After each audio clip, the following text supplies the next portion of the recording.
Era un sábado cualquiera de finales de 2023, y el aire de la tarde en mi barrio de Buenos Aires olía a jazmines y a la promesa de una tormenta de verano. Yo, Eugenia, una mujer de 67 años con las manos marcadas por décadas de amasado y bordado, sentía una extraña mezcla de nerviosismo y alegría. Era el cumpleaños número 32 de mi nuera, Paola, y aunque nuestra relación era un terreno minado de silencios y pullas disimuladas, hoy quería que fuera diferente. Mi corazón latía un poco más rápido al pensar en mi hijo, Javier, mi único hijo, la razón de cada uno de mis sacrificios, el centro de mi universo desde que enviudé hace más de 20 años. La casa, mi casa de $900,000, construida ladrillo a ladrillo con el sudor de mi frente y cada peso ahorrado, era mi refugio, mi santuario, y hoy se abría para recibir a unos 30 invitados. Mientras terminaba de ajustar los manteles de lino blanco en el patio trasero y supervisaba que los canapés estuvieran en su lugar, no podía evitar sentirme orgullosa. Era mi hogar, el resultado de una vida de esfuerzo. Tenía un aire de confort y recuerdos, con las bugambilias trepando por la pared y el olor a tierra mojada que siempre me tranquilizaba. Javier y Paola habían insistido en celebrar aquí, diciendo que era más íntimo, y aunque yo sabía que era más por ahorrarse el alquiler de un salón, accedí. Mi vida en ese momento giraba en torno a Javier, a sus necesidades, a su felicidad, y en ese día, con el sol cayendo y la brisa acariciando mi rostro arrugado, solo quería que todo fuera perfecto para mi hijo y su esposa, sin imaginar que ese día perfecto se convertiría en el inicio de mi peor pesadilla. Los invitados empezaron a llegar, una mezcla de amigos de la pareja, algunos vecinos de toda la vida y un par de parientes lejanos. El ambiente se llenó de risas, música suave y el tintineo de las copas. Yo me movía entre ellos, ofreciendo bocadillos y asegurándome de que a nadie le faltara nada, con esa alegría que solo una anfitriona puede sentir al ver su casa llena de vida. Javier, mi hijo, con su camisa impecable y su sonrisa radiante, me presentaba a sus amigos como mi madre, la dueña de la casa, y aunque el énfasis en la dueña me pareció un poco forzado, lo atribuye a su orgullo. Paola, mi nuera, con su vestido ceñido color rojo pasión y un maquillaje impecable, se movía entre los invitados como una mariposa social, su risa aguda resonando en el patio. Todo parecía ir bien, o al menos eso quería creer, pero había algo en la mirada de Paola, una chispa que yo conocía, esa que aparecía cuando estaba planeando algo, y en la forma en que Javier se aferraba a su brazo, casi como un niño pequeño buscando seguridad. Mi hermana, Graciela, que había llegado temprano y me ayudaba con los últimos detalles, se me acercó en un momento. Graciela, con sus gafas siempre empañadas y una mirada que lo veía todo, me dio un apretón en el brazo. Eugenia, ten cuidado, siento algo raro en el aire. Hay algo en la forma en que Paola te mira, me susurró, su voz grave. Desestimé su preocupación, creyendo que su naturaleza precavida la hacía ver problemas donde no los había, pero el nudo en mi estómago, ese que había sentido desde el despertar, se apretó un poco más. La noche avanzaba, y con ella, el alcohol empezaba a aflojar las lenguas y a distorsionar las percepciones. La música subió un poco, y las conversaciones se hicieron más ruidosas. Yo me había sentado en una de las sillas del patio, observando a la gente bailar, sintiendo el cansancio en mis piernas, pero contenta. De repente, noté que Paola, con una sonrisa amplia y una copa de champán en la mano, había subido a un pequeño estrado improvisado, donde minutos antes habían puesto el pastel. Se veía radiante, pero había algo forzado en su alegría. Javier, a su lado, la miraba con una devoción casi ciega. La gente se fue acercando, y yo, sin moverme de mi asiento, también presté atención. «Queridos amigos y familia», exclamó Paola, su voz aguda, resonando por el micrófono que alguien le había entregado. Quiero agradecerles a todos por venir a mi cumpleaños. Es un día tan especial. La gente aplaudió y vitoreó. Javier la abrazó con fuerza, y entonces, la sonrisa de Paola se torció un poco, y sus ojos se clavaron en mí, aunque ella fingía mirar a la multitud. Y hoy, quiero hablar de algo muy importante, de los sacrificios que uno hace, y de cómo algunas personas, a pesar de todo, no logran entender el significado de la libertad y el progreso. Un escalofrío me recorrió la espalda. Sentí el nudo en mi estómago apretarse hasta doler. Era el inicio de la emboscada. El silencio que siguió a las últimas palabras de Paola fue tenso, pesado. Las sonrisas en los rostros de algunos invitados empezaron a desdibujarse y se escucharon algunos murmullos incómodos. Mi hermana Graciela, que estaba cerca de mí, se enderezó en su silla, con la mirada clavada en el estrado. Yo sentía el corazón latiéndome en las sienes, un tamborileo sordo, que anunciaba lo que venía. Paola, con una calma espeluznante, continuó, su voz ahora más baja, casi un susurro, pero amplificada por el micrófono. Algunas personas, a cierta edad, se aferran a lo material, a las casas, a los bienes, como si fueran una extensión de sí mismos, olvidando que los hijos crecen, que necesitan su espacio, su autonomía. Confunden el amor con la posesión, y el apoyo con la atadura financiera. Cada palabra era una flecha envenenada, dirigida directamente a mí, aunque ella seguía sin mirarme. Sentí las miradas de los invitados posarse sobre mí, curiosas, incómodas, algunas incluso compasivas. Javier, a su lado, asintió con la cabeza, su rostro serio, como si estuviera escuchando una verdad innegable. La humillación pública había comenzado, y yo, Eugenia, era el blanco. Mi garganta se secó y un nudo se formó en ella, tan grande que me costaba tragar. Sentía el rubor subir por mi cuello y extenderse hasta mis mejillas. Era una sensación de ardor, como si me hubieran arrojado ácido. Miré a Javier, buscando en sus ojos una señal, un no silencioso, una disculpa por el veneno que su esposa estaba derramando sobre mí, pero él solo mantenía la vista fija en Paola, con una expresión seria, casi aprobatoria. En ese momento, una parte de mi corazón, esa que aún guardaba la esperanza de que él me protegiera, se quebró. Paola, viendo que yo no reaccionaba, se envalentonó. Su voz se volvió más aguda y sus palabras, más directas. Hay quienes, en su egoísmo, no entienden que el mundo cambia, que las inversiones son necesarias, que una casa tan grande, en un barrio tan cotizado, es un peso muerto cuando podría ser la llave para el futuro de los hijos. Un futuro que a veces, oh, ironía, se les niega por la irresponsabilidad financiera de quien se aferra a lo que ya no le sirve. Sus palabras, dichas con una sonrisa forzada, resonaron en el patio, y sentí los cuchicheos de algunos invitados. La acusación de irresponsabilidad financiera era un golpe bajo, una distorsión cruel de todos mis esfuerzos y sacrificios. Mi dignidad, sentí, se desmoronaba en pedazos. El patio, antes lleno de risas y el aroma de las flores, se había transformado en un tribunal improvisado. Sentía los ojos de los invitados sobre mí, algunos con curiosidad malsana, otros con una vergüenza ajena que se reflejaba en sus miradas. Graciela, mi hermana, se había levantado de su asiento y se acercaba a mí con el rostro contraído por la furia. Paola, ya basta. ¿Qué te pasa?, exclamó.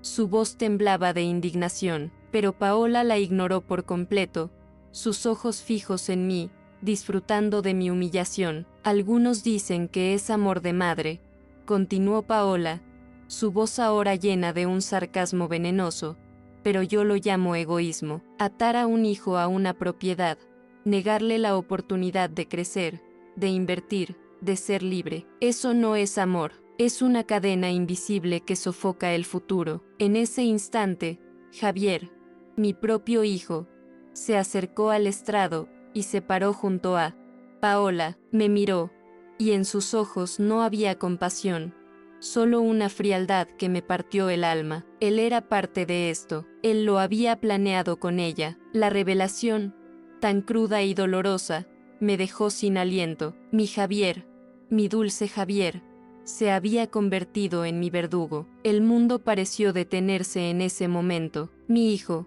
mi propio hijo, me estaba traicionando, aliándose con la mujer que me destrozaba públicamente. Sentí un frío glacial extendiéndose desde mi pecho hasta mis extremidades. No era solo la humillación, era la puñalada de saber que él era cómplice. Las lágrimas, que había estado conteniendo, empezaron a brotar, calientes y amargas, resbalando por mis mejillas. La voz de Paola, sin embargo, no se detuvo, sino que se hizo más incisiva. Y por eso, queridos amigos, dijo Paola, elevando la voz, Javier y yo hemos decidido que es momento de tomar las riendas de nuestro futuro. Necesitamos un espacio que refleje nuestras ambiciones, nuestras metas, una casa que podamos llamar nuestra, sin ataduras del pasado. En ese instante, Javier, con una frialdad que jamás le había visto, dio un paso adelante. Sus ojos se clavaron en los míos, sin una pizca de emoción. Extendió su mano, y con una fuerza inesperada, me empujó. Fue un empujón seco, brutal. Mi silla se tambaleó, y yo, Eugenia, caí al suelo, con la dignidad hecha pedazos, el impacto resonando más fuerte en mi alma que en mi cuerpo. Los invitados, atónitos, guardaron un silencio sepulcral. El golpe contra el suelo fue seco, pero el impacto en mi alma fue devastador. Sentí el dolor agudo en mi cadera, pero era nada comparado con el dolor de la traición. Mi vista se nubló con lágrimas, pero logré ver los rostros de los invitados, algunos boquiabiertos, otros desviando la mirada, unos pocos con una expresión de incomodidad que no se atrevían a manifestar. Nadie se movió, nadie extendió una mano para ayudarme. El silencio era ensordecedor, roto solo por el murmullo distante de la música que seguía sonando en el patio. La humillación era completa. Paola, desde el estrado, me miró con una sonrisa triunfante, una sonrisa que reflejaba la crueldad de su victoria. Javier, mi hijo, el que me había empujado, permanecía inmóvil a su lado, como una estatua de piedra, sin una pizca de arrepentimiento en sus ojos. En ese instante, mi hermana Graciela, con el rostro desencajado por la rabia y la desesperación, corrió hacia mí. Eugenia, mi Dios. Eugenia, Javier, ¿qué hiciste? Su voz, llena de una indignación genuina, fue la única que rompió el silencio cómplice de los demás. Ella era mi único refugio en medio de aquella tormenta de desprecio. Graciela me ayudó a levantarme. Sus manos temblaban mientras me sostenía. Sentía el dolor punzante en la cadera y la muñeca, pero mi mente estaba en ebullición. La imagen de Javier empujándome, la indiferencia de los invitados, la sonrisa de Paola, todo se grabó a fuego en mi memoria. Javier, al ver a Graciela, finalmente reaccionó, con una expresión de sorpresa forzada. Mamá, ¿estás bien? No fue mi intención. Te resbalaste, dijo, su voz hueca, intentando justificar lo injustificable. Pero yo lo miré, y en mis ojos no había perdón. Graciela, con su voz que era una mezcla de furia y tristeza, lo interrumpió. No mientas, Javier, yo lo vi, todos lo vimos. La empujaste. Los invitados, que hasta entonces habían permanecido en silencio, comenzaron a murmurar. Algunos desviaron la mirada, otros se movieron incómodamente. Paola, desde el estrado, intentó retomar el control de la situación. Por favor, no hagan un drama de esto. Fue un accidente. La fiesta continúa. Pero las palabras de Graciela habían roto el hechizo de su farsa. Ya no era una celebración, era la escena de un crimen familiar. Y yo, Eugenia, la víctima, Sentía una fría determinación naciendo en lo más profundo de mi ser. El resto de la fiesta fue un borrón. Graciela me llevó a una de las habitaciones, lejos de las miradas curiosas y de la falsedad de Javier y Paola. Mi cadera dolía, sí, pero era el dolor de mi corazón lo que me consumía. Sentada en la cama, con Graciela a mi lado, las lágrimas que antes me había negado salieron con una fuerza incontrolable. Era una mezcla de rabia, tristeza y una profunda decepción. ¿Cómo pudo? Graciela, ¿cómo mi propio hijo pudo hacerme esto? Susurraba entre sollozos, las palabras apenas audibles. Graciela me abrazó fuerte, sus manos cálidas un consuelo en medio de mi desolación. Ella, con su voz suave, pero firme, me dijo: Eugenia, lo que te hicieron hoy es imperdonable, pero no te vas a quedar así. Vamos a hacer algo, vamos a hacer que paguen por esto. En ese momento, Graciela se levantó y de su bolso sacó una pequeña libreta. He estado documentando todo, Eugenia, cada abuso, cada manipulación, cada vez que Paola ha intentado sonsacarte dinero o propiedades. Sabía que algo así pasaría. La revelación de Graciela fue como un rayo de luz en medio de la oscuridad. No estaba sola, y ella, mi hermana, tenía las pruebas. Miré la libreta en las manos de Graciela, una pequeña pila de hojas escritas con su letra pulcra y menuda. Contenía fechas, detalles, conversaciones, cada manipulación de Paola, cada mentira.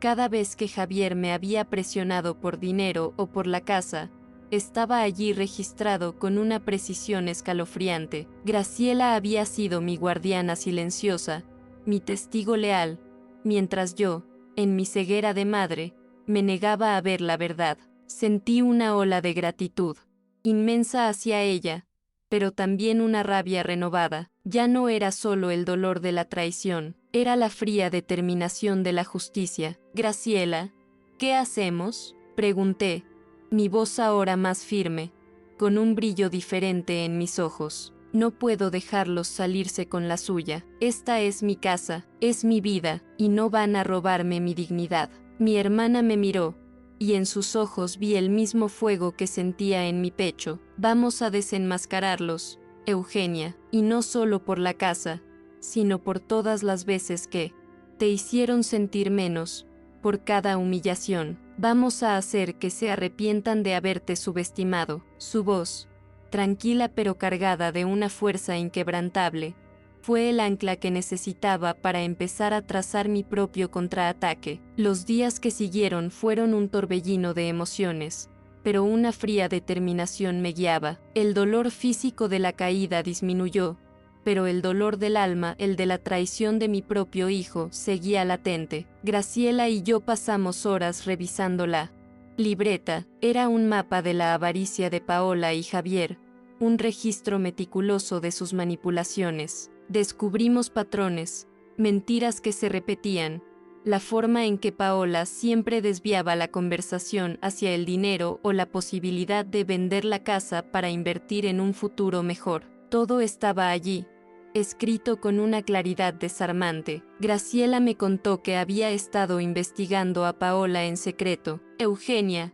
esta mujer es peligrosa, me dijo, su voz grave. No es la primera vez que hace algo así. Tiene un historial, parejas a las que ha sacado todo su dinero, matrimonios fugaces donde se ha aprovechado de la fortuna de hombres mayores. Cada palabra era una bofetada. ¿Cómo pude ser tan ciega? ¿Cómo mi hijo, mi Javier, pudo enamorarse de una estafadora? La rabia, el arrepentimiento, se mezclaban con una sed de justicia que me quemaba por dentro. No solo recuperaría mi casa, destruiría la farsa de Paola y la expondría al mundo. Con cada nueva revelación sobre Paola, mi tristeza se transformaba en una frialdad calculadora. Ya no era solo una madre dolida, era una mujer dispuesta a luchar. La casa, mi santuario, se había convertido en el campo de batalla. Graciela y yo trazamos un plan. Empezaríamos por lo legal, recopilando todas las pruebas, los registros bancarios, los mensajes de texto, todo lo que Graciela había guardado con tanta previsión. El abogado, un hombre de confianza que Graciela conocía de años, nos recibió con seriedad y una promesa de confidencialidad absoluta. Mi hermana, Graciela, con su mente aguda y su paciencia de santa, era mi roca, mi estratega. Ella me decía: Eugenia, no vamos a atacar con el corazón, sino con la cabeza. Ellos usaron la emoción para lastimarte, nosotros usaremos la lógica y la ley para desenmascararlos. Y así fue. Cada documento que le entregábamos al abogado era una pieza más en el rompecabezas de la avaricia de Paola y la ceguera de Javier. Sentía que cada paso que dábamos, cada prueba que encontrábamos, era una pequeña victoria, una gota de miel en el mar amargo de la traición que había sufrido. Mientras mi abogado trabajaba en silencio,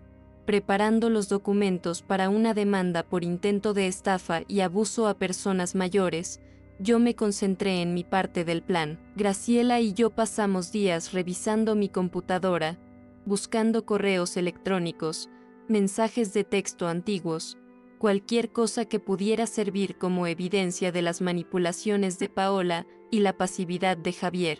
Descubrimos correos de Paola sugiriendo oportunidades de inversión maravillosas que implicaban hipotecar la casa, y mensajes de Javier minimizando mis preocupaciones o pidiéndome un pequeño préstamo que nunca devolvía. Cada documento era una punzada, un recordatorio de mi ingenuidad y su crueldad, pero también era una fuente de fuerza. Ver la magnitud de su engaño, la frialdad con la que habían planeado mi despojo, avivó mi determinación. Eugenia, esto es importante, me dijo Graciela un día, señalando un correo antiguo. Mira esto. Paola le sugirió a Javier que convenciera a la madre para que hiciera un testamento a su favor, por si acaso. El cinismo de sus palabras me heló la sangre. Entendí entonces que no solo querían mi casa, querían mi aniquilación, mi desaparición de sus vidas, dejándome sin nada. La indignación me invadió al leer aquel correo,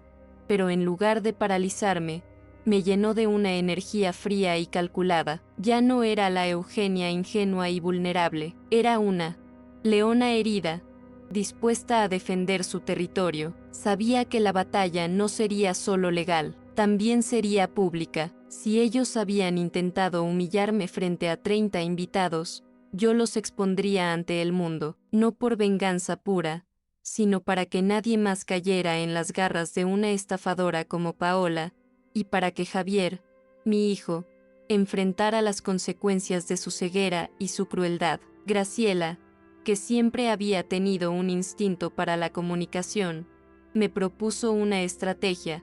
Vamos a usar las redes sociales. Eugenia, vamos a contar tu historia, con pruebas. Hoy en día, la verdad se difunde más rápido por un video que por un tribunal. La idea me asustó al principio. Yo, una mujer de mi edad, exponiéndome en internet, pero la necesidad de justicia era más fuerte que mi temor. Quería que otras personas mayores que estuvieran sufriendo abuso o manipulación supieran que no estaban solas y que era posible luchar. Grabamos un video. Al principio, mi voz temblaba y mis manos sudaban, pero a medida que hablaba, recordando cada detalle de la humillación en el cumpleaños de Paola, la fuerza regresó a mí. Graciela, con su teléfono, me grababa. No era un video pulcro ni profesional, sino crudo y real. Hablaba de mis sacrificios, de cómo construí mi casa con mis propias manos y ahorros. Describía la fiesta,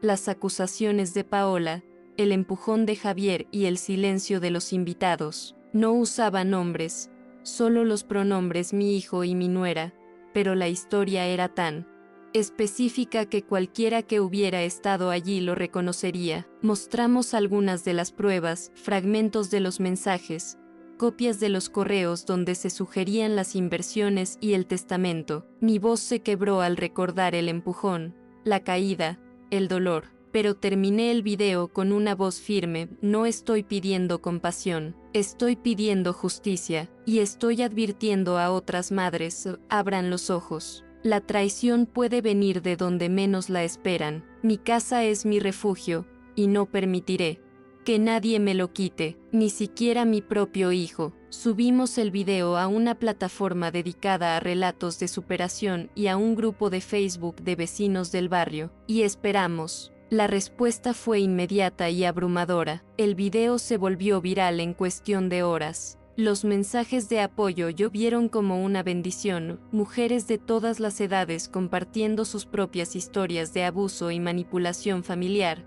vecinos expresando su indignación y ofreciendo ayuda, y hasta algunos abogados ofreciendo sus servicios pro bono. La historia de la madre empujada se convirtió en un símbolo. Yo, Eugenia, que había vivido una vida discreta y silenciosa, de repente era la voz de muchas. La respuesta fue abrumadora, y aunque sentía una inmensa gratitud, también me abrumaba la magnitud de lo que había desatado. Por otro lado, la reacción de Javier y Paola no se hizo esperar. Mi teléfono no paraba de sonar con llamadas y mensajes de Javier, primero suplicando que borrara el video, luego amenazando con demandarme. Paola, por su parte, se mantuvo en silencio, pero mis vecinos me contaron que se la veía pálida y furiosa. La gente en el barrio empezó a evitarlos.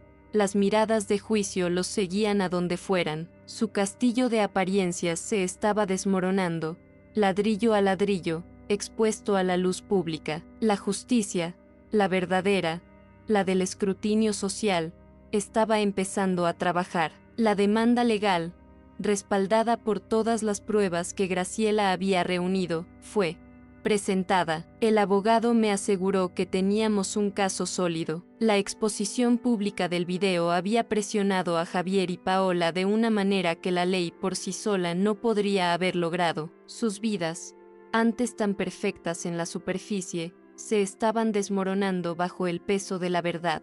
Javier fue despedido de su trabajo, pues su empresa no quería verse asociada a un escándalo de abuso familiar. Paola, que vivía de las apariencias y de los contactos, vio cómo su círculo social se desintegraba. Sentía un vacío en el pecho al ver la caída de mi hijo, a pesar de que sabía que era necesaria. No era la venganza lo que me movía, sino la necesidad de justicia y de que ellos entendieran la magnitud de sus actos. Recibí una llamada de Javier, su voz quebrada, no de rabia, sino de desesperación. Mamá, por favor, esto se nos fue de las manos. Te lo ruego, retira la demanda, no nos dejes en la calle. El tono de su voz era de arrepentimiento, no de orgullo. Era la primera vez que escuchaba a mi hijo pedir, no exigir. Y esa, para mí, era una pequeña victoria, un indicio de que la lección,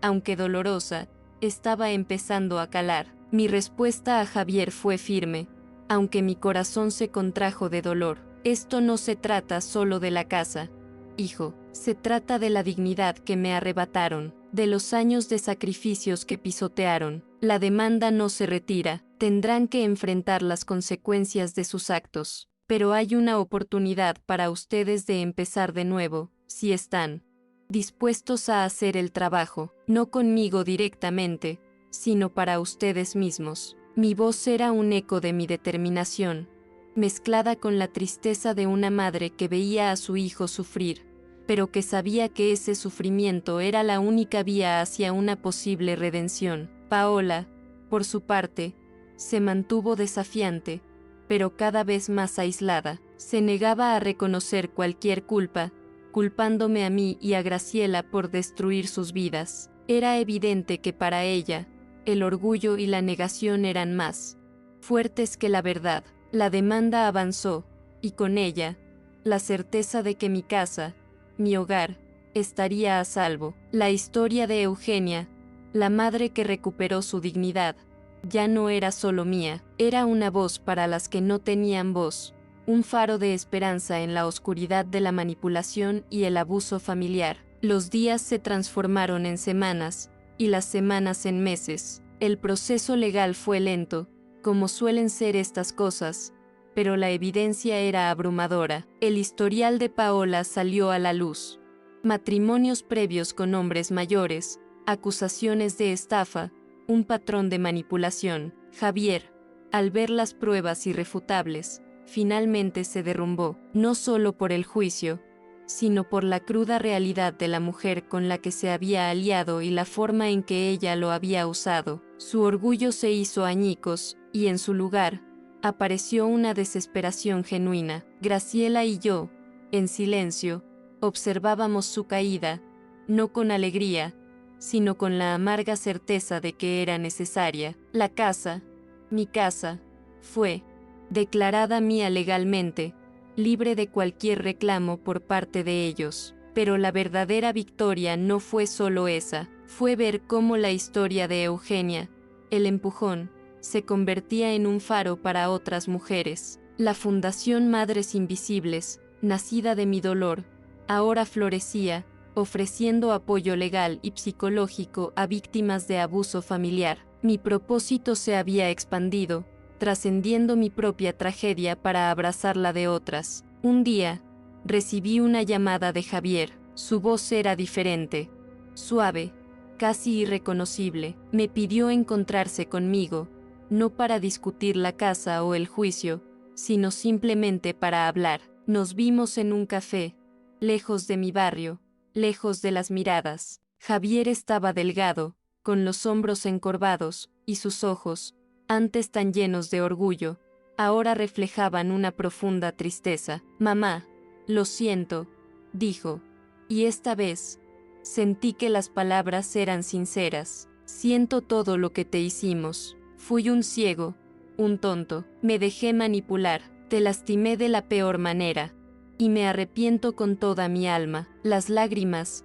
que él había estado conteniendo por tanto tiempo, finalmente cayeron por sus mejillas. No eran lágrimas de pena por sí mismo, sino de un arrepentimiento genuino. Le di la mano, mis dedos arrugados sobre los suyos. No había abrazos, no en ese momento, pero sentí que una parte de la herida en mi corazón comenzaba a sanar. Le hablé de la fundación, de cómo su caída había ayudado a que otras madres se levantaran. Le ofrecí una oportunidad para que, si realmente quería redimirse, trabajara como voluntario en la fundación, lejos de mi vista directa, pero contribuyendo a una causa noble. El camino de la redención es largo, pero para mi hijo, ese día, había comenzado. Martín, que siempre había sido el más ajeno a los conflictos, finalmente se unió a mi conversación. Me miró con los ojos llenos de lágrimas y se disculpó por no haberme apoyado. Reconoció que se había dejado llevar por las apariencias y que no había prestado atención a mis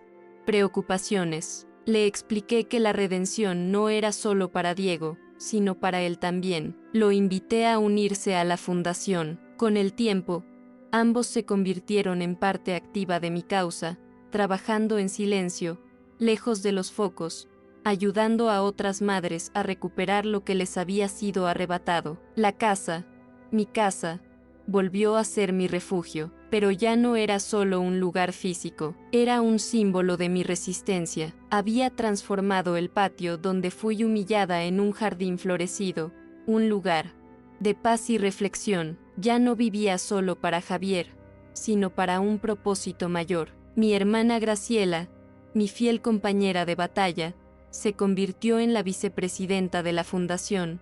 Su sabiduría y su cautela eran invaluables. Juntas, y con la ayuda de mis hijos arrepentidos, construimos un legado de apoyo y empoderamiento para todas las madres invisibles que, como yo, un día se negaron a ser silenciadas. Paola, por su parte, se desvaneció de nuestras vidas. Supimos, a través de terceros, que sus intentos de estafar a otras personas habían sido frustrados gracias a la publicidad de mi caso. Su reputación quedó destrozada, y no pudo volver a establecerse en ningún círculo social o profesional. No la busqué, no había rencor en mi corazón, solo la certeza de que cada uno cosecha lo que siembra. Mi enfoque estaba en el futuro, en la fundación y en la reconstrucción de mi propia vida, de una manera más auténtica y plena. Mi relación con Javier y Martín no volvió a ser la misma de antes, Esa relación ciega de madre-hijo que había sido mi debilidad, ahora era una relación basada en el respeto, en la honestidad y en el trabajo conjunto por una causa común. Había perdón, sí, pero un perdón forjado en el arrepentimiento y la acción. Comíamos juntos los domingos en mi casa, no con la tensión de antes, sino con la calma de quienes han sobrevivido a una tormenta y han aprendido lecciones valiosas. La vida había dado un giro drástico, y yo, Eugenia, la vieja a la que quisieron empujar, me había levantado más fuerte que nunca. Hoy, mientras miro las bugambilias florecer en mi patio, el mismo patio donde fui empujada, siento una paz profunda. La casa, que antes era solo paredes y recuerdos, ahora es un faro de dignidad. La Fundación Madres Invisibles ha crecido más allá de mis sueños. Hemos ayudado a cientos de mujeres a recuperar su voz, su autonomía, su hogar. Mi historia, que comenzó con una humillación devastadora, se convirtió en un testimonio de la fuerza de una madre. Ya no soy solo Eugenia, la que crió a su hijo. Soy Eugenia, la que se levantó y ayudó a otras a levantarse. A veces, cuando Javier y Martín vienen a casa, los veo jugar con sus sobrinos, los hijos de Graciela, que siempre me apoyó, con una ternura y una paciencia que me conmueven. Han cambiado, no son los mismos hombres que me humillaron. Han aprendido el valor del trabajo, de la honestidad, de la empatía. La cicatriz de aquel día nunca desaparecerá del todo, pero ha dejado espacio para una nueva forma de amor, más madura, más real. Y yo, Eugenia, ya no vivo con el miedo de ser invisible, sino con la certeza de ser una voz, una fuerza y un ejemplo de que la dignidad, una vez recuperada, es inquebrantable. Gracias por acompañarnos en esta historia de superación y autodescubrimiento. Si te emocionaste con este relato y quieres seguir acompañando más relatos poderosos de vida real, suscríbete a nuestro canal. Aquí compartimos experiencias que inspiran, motivan y nos enseñan lecciones valiosas sobre la familia, el amor y la dignidad. No te pierdas nuestros próximos videos, donde seguiremos explorando historias que te harán reflexionar y sentir. Haz clic en el botón de suscripción y activa la campanita para no perderte nada. Nos vemos en el próximo video.